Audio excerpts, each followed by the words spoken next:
Welcome to of the record. Andhra Pradesh రాజకీయాల్లో ఇప్పుడు మరోసారి కాపు రాజకీయాలు హాట్ టాపిక్ గా మారాయి.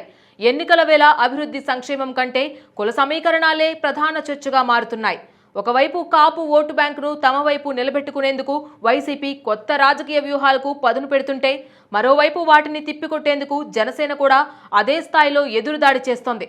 పవన్ కళ్యాణ్ ను టార్గెట్ చేస్తూ వైసీపీ చేస్తున్న ప్రచారం, దానికి జనసేన ఇస్తున్న కౌంటర్లు, గోదావరి జలాల నుంచి రాష్ట్ర వ్యాప్తంగా కాపు ఓటర్లను ప్రభావితం చేసే ప్రయత్నాలు, ఇలా రాజకీయ సమీకరణాలు వేగంగా మారుతున్నాయి. అసలు కాపు ఓట్లు ఎటు మొగ్గుతున్నాయి? ఎవరి వ్యూహం పై చేయి సాధిస్తోంది? ఈ ఎన్నికల్లో కాపు రాజకీయాలే గెలుపోటములను నిర్ణయిస్తాయా? Let's watch.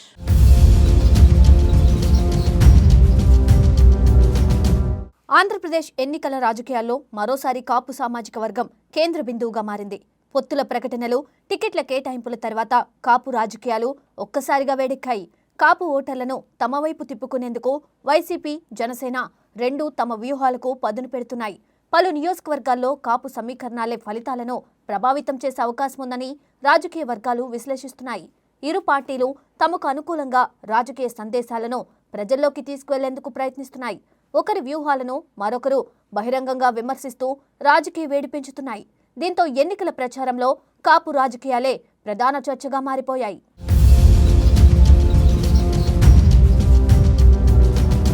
Kapu vote bank పూర్తిగా జనసేన వైపు వెళ్లకుండా చూడడమే తమ ప్రధాన లక్ష్యమని వైసీపీ నేతలు చెబుతున్నారు. కూటమిలో పవన్ కళ్యాణ్కు ముఖ్యమంత్రి అవకాశం లేదనే అంశాన్ని ప్రజల్లోకి తీసుకెళ్తున్నామని పేర్కొంటున్నారు. తమ ప్రభుత్వంలో కాపు సామాజిక వర్గానికి తగిన ప్రాధాన్యం కల్పించామని వివరిస్తున్నారు. సంక్షేమ పథకాల ద్వారా కాపు కుటుంబాలకు నేరుగా లబ్ధి చేకూరిందని గుర్తు చేస్తున్నారు. కాపు నేతలకు కీలక పదవులు ఇవ్వడం తమ ప్రభుత్వ నిబద్ధతకు నిదర్శనమని చెబుతున్నారు. ఈ ప్రచారం ఎన్నికల్లో తమకు రాజకీయంగా ఉపయోగపడుతుందని వైసీపీ అంచనా వేస్తోంది. అయితే ఈ వాదనలను జనసేన పూర్తిగా తిరస్కరిస్తోంది.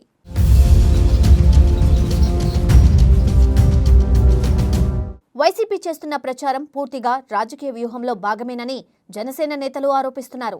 ఎన్నికల సమయంలో మాత్రమే కాపు సామాజిక వర్గం గుర్తుకు వస్తుందని వైసీపీపై విమర్శలు గుప్పిస్తున్నారు. పవన్ కళ్యాణ్ ఎదుగుదలను అడ్డుకునేందుకే ఇలాంటి ప్రచారం చేస్తున్నారని ఆరోపిస్తున్నారు. ప్రజల్లో పవన్ కళ్యాణ్కు పెరుగుతున్న ఆదరణను చూసే ప్రత్యర్థులు ఆందోళన చెందుతున్నారని చెబుతున్నారు. కాపు సామాజిక వర్గం ఈసారి రాజకీయంగా ఆలోచించి నిర్ణయం తీసుకుంటుందని విశ్వాసం వ్యక్తం చేస్తున్నారు. క్షేత్రస్థాయిలో ప్రతి ప్రచారానికి తాము సమాధానం ఇస్తున్నామని పేర్కొంటున్నారు. ప్రజల తీర్పే తమ వాదనకు బలమైన సమాధానం అవుతుందని ధీమా వ్యక్తం చేస్తున్నారు. జనసేన విమర్శలకు వైసీపీ కూడా అదే స్థాయిలో ఎదురుదాడి చేస్తుంది. కూటమిలో పవన్ కళ్యాణ్ పాత్రపై ప్రజల్లో అనేక ప్రశ్నలు ఉన్నాయని చెబుతుంది. అధికారంలోకి వచ్చిన ముఖ్యమంత్రి చంద్రబాబేనని తమ ప్రచారం కొనసాగుతుందని పేర్కొంటుంది. గత 5 ఏళ్లలో అమలు చేసిన సంక్షేమ పథకాలే తమకు ప్రధాన బలమని వివరిస్తోంది. కాపు సామాజిక వర్గానికి అభివృద్ధి, సంక్షేమం రెండింటినీ అందించామని చెబుతుంది. జనసేన చేస్తున్న ఆరోపణలకు ప్రజల్లో పెద్దగా స్పందన లేదని వైసీపీ నాయకులు అంటున్నారు. తమ వ్యూహం ఎన్నికల్లో సానుకూల ఫలితాలను ఇస్తుందనే నమ్మకాన్ని వ్యక్తం చేస్తున్నారు.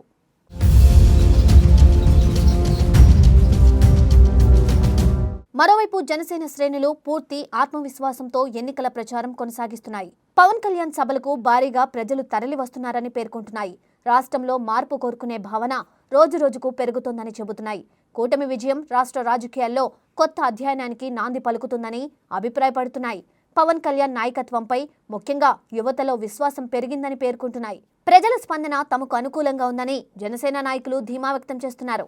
ఎన్నికల ఫలితాల్లో ఈ ప్రభావం స్పష్టంగా కనిపిస్తుందని చెబుతున్నారు.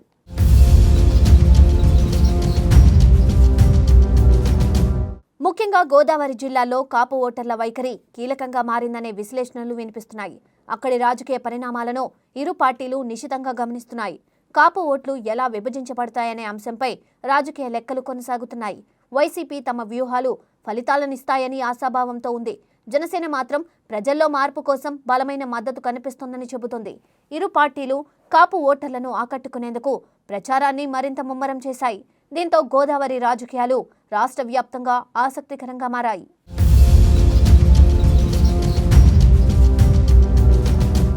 సీట్ల సంఖ్య కంటే కూటమి విజయం ముఖ్యమని జనసేన నేతలు స్పష్టం చేస్తున్నారు. చంద్రబాబు అనుభవం, పవన్ కళ్యాణ్ ప్రజాదరణ కలిసి ఎన్నికల్లో ప్రభావం చూపుతాయని చెబుతున్నారు. కూటమిలో ఎలాంటి విభేదాలు లేవని మరోసారి స్పష్టం చేస్తున్నారు. రాష్ట్ర ప్రయోజనాల కోసమే ఈ పొత్తు కుదిరిందని పేర్కొంటున్నారు. వైసీపీ చేస్తున్న ప్రచారం రాజకీయ లబ్ధి కోసమేనని విమర్శిస్తున్నారు. ప్రజలు వాస్తవాలను అర్థం చేసుకుంటున్నారని జనసేన నాయకులు అంటున్నారు. తుది తీర్పు మాత్రం ఓటర్ల చేతిలోనే ఉంటుందని చెబుతున్నారు. మొత్తంగా చూస్తే ఆంధ్రప్రదేశ్ ఎన్నికల్లో కాపు సామాజిక వర్గం చుట్టూనే ప్రధాన రాజకీయ చర్చ కొనసాగుతుంది. ఒకవైపు వైసీపీ సంక్షేమం, సామాజిక ప్రాతినిధ్యాన్ని ప్రధానంగా ప్రచారం చేస్తోంది. మరోవైపు జనసేన రాజకీయ మార్పు, పవన్ కళ్యాణ్ నాయకత్వాన్ని ప్రజల్లోకి తీసుకెళ్తుంది. ఇరు పార్టీలు కాపు ఓటర్ల మద్దతు కోసం తమ వ్యూహాలను అమలు చేస్తున్నాయి. ఈ సమీకరణాలు పలు నియోజకవర్గాల్లో ఎన్నికల ఫలితాలను ప్రభావితం చేసే అవకాశం ఉందని రాజకీయ విశ్లేషకులు భావిస్తున్నారు. అయితే అసలు తీర్పు మాత్రం ప్రజల ఓటుతోనే వెలువడనుంది. ఇది జగమెరిగిన సత్యం.